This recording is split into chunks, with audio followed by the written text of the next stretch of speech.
Sir एक बात पूछनी थी, अर्चना जी का भी बहुत सारी लेडीज का सवाल था, जेंट्स का एक्चुअली ज्यादा है।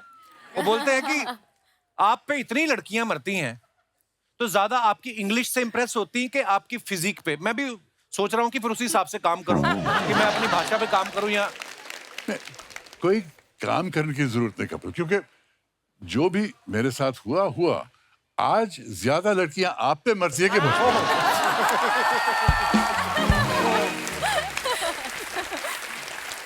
पूरी फैमिली इतनी ब्यूटीफुल है ना। आप पूजा जी को देख लीजिए, क्या मेंटेन किया हुआ है इन्होंने। आपको देख के ना मुझे सिजलर की याद आ जाती है। आप किसी रेस्टोरेंट में बैठे हो ना तो सिजलर जाता तो एक बार आदमी घूम कर जरूर देखता है कि किसके प्लेट में जा रहा है। कपिल, मैं ये बोलना चाहती हूँ, कभी लोग मुझे कहते हैं your daughter is so hot, मुझे देख के कहते हैं योर सो हॉट, कुछ कहते हैं your father so hot. I feel like पूरी ग्लोबल वार्मिंग का कारण हमारा फैमिली है। इसमें कोई शक नहीं। मामा बहुत बढ़िया, बहुत बढ़िया। आपको हमने पहली बार देखा था जो जीता वही सिकंदर में।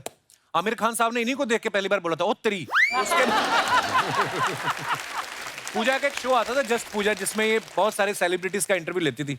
कभी आपने सोचा था बड़े बड़े सेलिब्रिटीज का इंटरव्यू लेते लेते एक ऐसे शो में जाएंगी जहां पे एक non celebrity more popular than celebrities आपका इंटरव्यू लेगा? ओहो, छोटा मुंह बड़ी बात, माफ कीजिए। अच्छा आप देखिए, कबीर सर की डॉटर पूजा, पूजा की डॉटर अलाया, खूबसूरती में इजाफा जो है लगातार होता जा रहा है। इसीलिए बोलते हैं पेड़ अच्छा हो फल भी अच्छे लगते हैं। पूजा, आपके घर में आपके पापा इतने हैंडसम है, जब आप कॉलेज में थी किसी लड़के की हिम्मत होती थी आपको प्रपोज करने की कि कबीर सर की फोटो देख के खुद ही अपने आप को रिजेक्ट कर लेते कि नहीं यार उनके पापा देखो और हम कहाँ हैं? लड़के डरते थे। क्यों? They used to all look and say, is he a man or is he a mountain? You know, they used to look at him like this huge big man. और जब मैं इंडस्ट्री में आई और सब लोग कहते थे कास्टिंग काउच है, you know, बच के रहना etc. I think इंडस्ट्री इतनी घबरा जाती थी पापा को देख के, उनकी कद, उनकी हाइट, उनकी पर्सनैलिटी देख के, किसी की हिम्मत नहीं हुई, you know, to even approach me in that manner. So I think आपको इस बात का दुख है?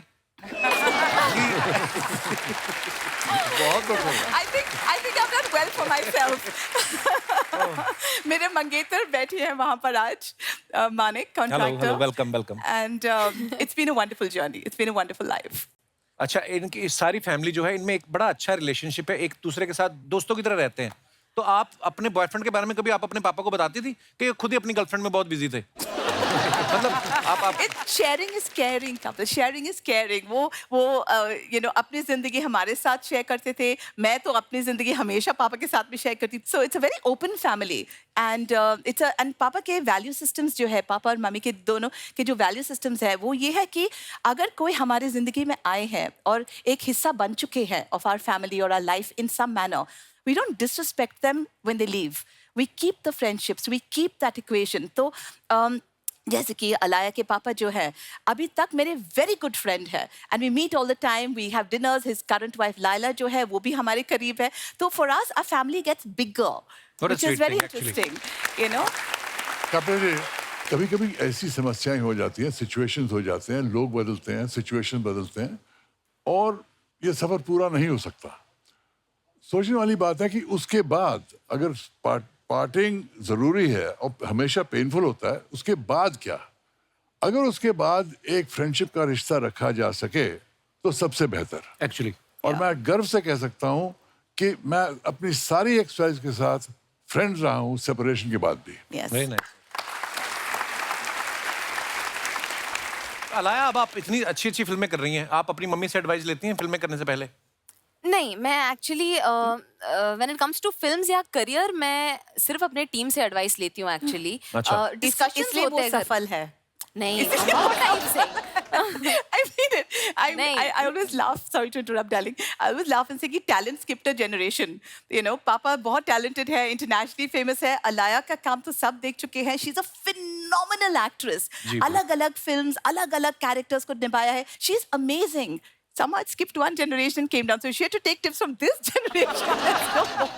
पर आप जब फिल्में करती थी आप कबीर सर से पूछती थी?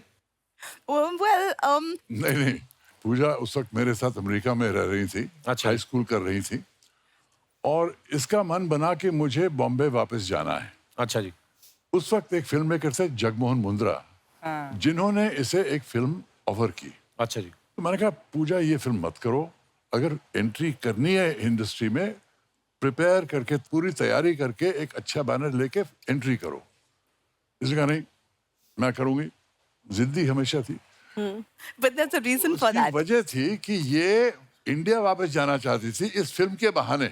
अच्छा। हाँ, और वही किया उसने। जगमोहन की फिल्म एक्सेप्ट की, यहाँ आई, विश कन्या बनाई, और हालांकि ये फिल्म नहीं चली, फिर भी उसको जो जीता वही सिकंदर मिली, जिसमें बहुत सफल रही। एक्चुअली बहुत बहुत प्यारी फिल्म थी। पूजा, जैसे आप जब आई ना, आप जो जीता वही सिकंदर में, तो इतना आपका क्रेज बढ़ गया था लड़कों में, और कबीर सर का क्रेज तो हमेशा से रहा है ये लड़कियों के बीच में। कभी आपके स्कूल में ये गए हों पेरेंट्स टीचर मीटिंग के लिए, तो बगल वाले स्कूल की टीचर भी आ जाती होंगी देखने की कबीर साहब आए हैं। इसलिए उन्होंने मुझे बोर्डिंग स्कूल पे भेजा था, अच्छा, far away up in the mountains. तो स्कूल आते ही नहीं थे? Of course आते थे, and you know, all the mothers would obviously say, you know, your father's so handsome. Forget that. Italy जाती थी, पापा बहुत बहुत मशहूर है इटली में, और वहाँ पे मैं जाती थी तो सारे इटालियन लेडीज जो है आके बोलते थे, we love your father, I want to have his child. ऐसे नहीं बोलते बच्चों को। देखिए, मेरा करियर वाकई बहुत अंतर्राष्ट्रीय करियर रहा है। Bollywood, Hollywood, Europe. और यूरोप में एक सीरीज थी सैंडोकान, जिसमें मैंने हीरो का रोल किया था जी। 6 घंटे की सीरीज थी, और इस सीरीज ने मुझे यूरोप भर में मुझे स्टार बना दिया। वाह। और स्टोरी जो बहुत मशहूर हुई कि स्पेन में वहाँ बहुत ही मतलब बीटल मेनिया चल रहा था, मेरे आसपास हजारों लोग आ रहे थे, और एक औरत ने चिल्लाया, I want to have your baby. और ये कहावत पूरे पेपर्स में आ गई स्पेन में, and I want to have your baby एक स्लोगन बन गया। आपका क्या रिएक्शन था ये लाइन सुनने के बाद? मेरा रिएक्शन था ये लाइन ने ध्यान तो खींचा ही होगा आपके, हैं? मैं इतनी ज्यादा रिस्पॉन्सिबिलिटियां नहीं ले सकता हूँ।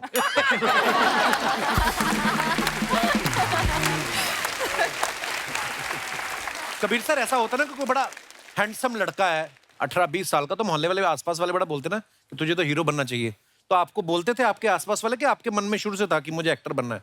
नहीं, मुझे कोई ऐसी तमन्ना नहीं थी। मैं जब बम्बई आया, मैं फिल्म मेकर बनने के लिए आया था। अच्छा जी। क्यों, क्या था, मेरे पेरेंट्स फ्रीडम फाइटर थे, और कल्चरली बहुत अमीर थे, इंटेलेक्चुअली बहुत अमीर थे, लेकिन पैसे नहीं थे उनके पास। अच्छा जी। लेकिन बहुत सैक्रिफाइस करके उन्होंने मुझे मशहूर सेंट स्टीवेंस कॉलेज दिल्ली में एडमिशन मिली। अच्छा। लेकिन एडमिशन के पैसे नहीं थे मेरे पास, तो पैसे कमाने के लिए मैंने ऑल इंडिया रेडियो के साथ काम शुरू किया।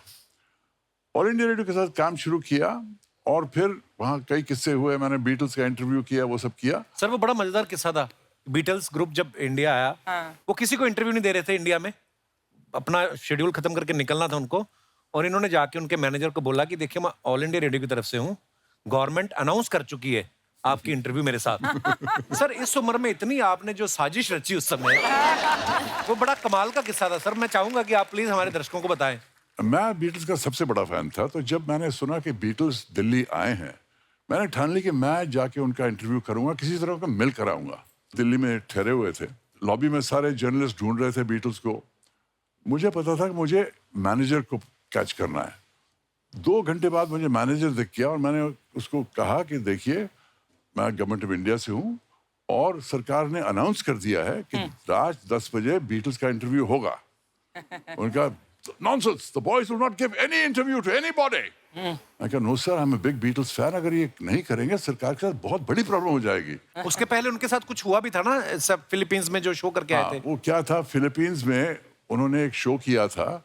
उसके बाद फिलीपींस के जो रूलर थे, उन्होंने बीटल्स को कहा, आप हमारे घर आइए और हमारे बच्चों के लिए गाने गाइए। बीटल्स ने रिफ्यूज कर दिया, तो बीटल्स के पीछे पड़ गए, और बीटल्स को जल्दी फिलीपींस से निकलना पड़ा, और इसलिए दिल्ली पहुंचे थे। तो मुझे पता था, क्योंकि I am a Beatles fan, कि फिलीपींस में इनकी बड़ी प्रॉब्लम हो गई थी।